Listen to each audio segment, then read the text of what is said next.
Yang dihormati Tuan Pengerusi Majlis Barisan Hakim yang arif lagi, bijaksana yang sentiasa berpaksikan kepada keadilan. Semestinya saudara penjaga masa yang setia dengan randitnya. Seterusnya, rakan seperjuangan yang saya segani serta hormati sekalian. Selamat pagi, salam sejahtera dan salam Malaysia Madani. Saya Farah Frenda. Saya Syaitan Naun. Kami daripada SK Bawang Asan Sibu akan menyampaikan pidato kami yang bertajuk Rukun Negara Memantapkan Minda Rakyat. Hadirin yang saya hormati, Malaysia merupakan sebuah negara yang masyarakatnya terdiri daripada rakyat berbilang kaum yang mempunyai nilai hidup sosial, kebudayaan dan kepercayaan yang berbeza. Perbezaan kita ini juga sering menjadikan pandangan dan kefahaman yang berbeza.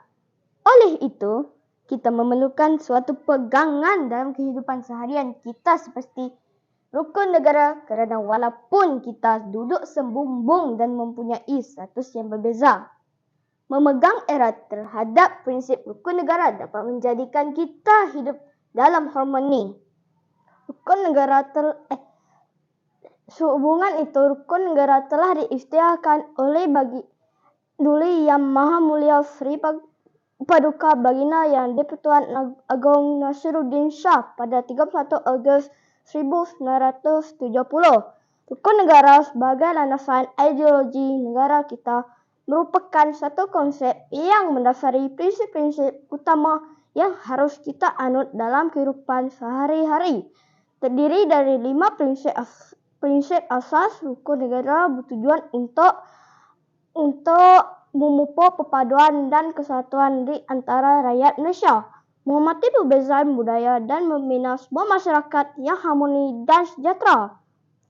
Rukun negara ini berperanan penting dalam kehidupan kita seharian kerana ianya dapat menjamin perpaduan kaum dan keamanan negara kita. Setiap daripada rakyat Malaysia sudah semestinya tahu akan kelima-lima prinsip rukun negara. Sekiranya kita mengamalkan prinsip rukun negara dalam kehidupan seharian kita, pembentukan minda rakyat menjadi mantap dan dapat menghasilkan rakyat yang berkualiti. Prinsip pertama rukun negara ialah kepercayaan kepada Tuhan. Kepercayaan ingin mengingatkan kita semua pentingnya tentang nilai-nilai agama dalam membimbing tindakan dan tingkah laku kita. Dalam kehidupan yang semakin sibuk dan serba moden ini, seringkali kita terlena dengan keasikan dunia materialistik sehingga melupakan kewajipan dan tanggungjawab kita terhadap Yang Maha Pencipta. Dengan memantapkan minda kita dalam kepercayaan kepada Tuhan, kita dapat menemukan kekuatan spiritual yang memasuk kita untuk membuat baik, menghormati satu sama lain. Prinsip kedua, rukun negara ialah kesetiaan kepada raja dan negara. Kesetiaan kepada institusi monarki dan negara kita merupakan asas kestabilan dan kemerdekaan kita. Melalui kesetiaan kita menunjukkan komitmen dan penghormatan kita kepada pemerintahan yang sah serta menyumbang kepada pembangunan dan kemajuan negara. Dalam memantapkan minda rakyat, kita perlu memupuk rasa cinta tanah air yang mendalam dan berusaha untuk berkhidmat kepada negara yang dengan penuh dedikasi kerana di mana bumi dipijak, di situ langit dijunjung. Prinsip ketiga rukun negara ialah keluhuran perlembagaan. Perlembagaan merupakan landasan utama negara kita yang memastikan prinsip-prinsip demokrasi, keadilan dan keselamatan dijalankan melalui pemahaman yang mendalam dan penghormatan terhadap perlembagaan. Kita dapat memantapkan minda rakyat dalam memahami hak-hak asasi manusia, kebebasan beragama dan berpendapat serta menghormati prinsip-prinsip demokrasi sebagai satu aspek penting dalam pembangunan negara. Prinsip keempat, rukun negara ialah kedaulatan undang-undang. Kedaulatan undang-undang memainkan peranan penting dalam memantapkan minda rakyat kerana hak asasi manusia akan terjaga, menghalang penyalahgunaan kuasa terutamanya dalam membentuk korupsi serta memelihara kedamaian sosial bersama.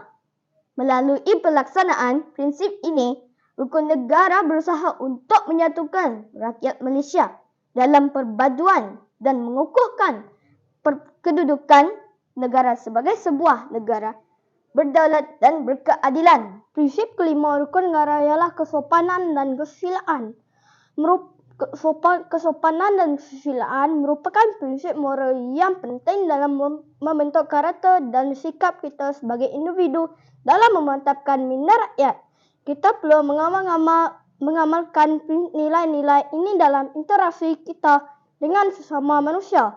Dengan berlaku sopan dan kesusilaan, kita dapat menciptakan masyarakat yang harmoni dan saling menghormati serta mencegah konflik yang pertikaian yang tidak perlu. Sekiranya kita dapat memantapkan minda rakyat kita dalam prinsip-prinsip rukun negara, saya percaya kita akan memperkukuhkan perpaduan dan kesatuan di negara kita. Melalui pemahaman yang mendalam dan pengalaman nilai-nilai ini, kita dapat menciptakan masyarakat Malaysia yang sejahtera, harmoni dan berdaya saing. Marilah kita berusaha bersama-sama untuk memantapkan minda rakyat kita dalam prinsip-prinsip rukun negara. Saya yakin jika kita bersatu dan berusaha bersama, kita akan mencapai cita-cita negara yang makmur dan berjaya. Akhir kata, saya ingin mengajak kita semua untuk teruskan memperjuangkan semangat rukun negara dalam kehidupan kita sehari-hari. Mari kita berusaha untuk memahami dan mengamalkan prinsip-prinsip ini demi kebaikan bersama dan masa depan yang lebih baik bagi negara kita, Malaysia tercinta. Sekian. Terima kasih. Sekian itu sahaja daripada kami berdua.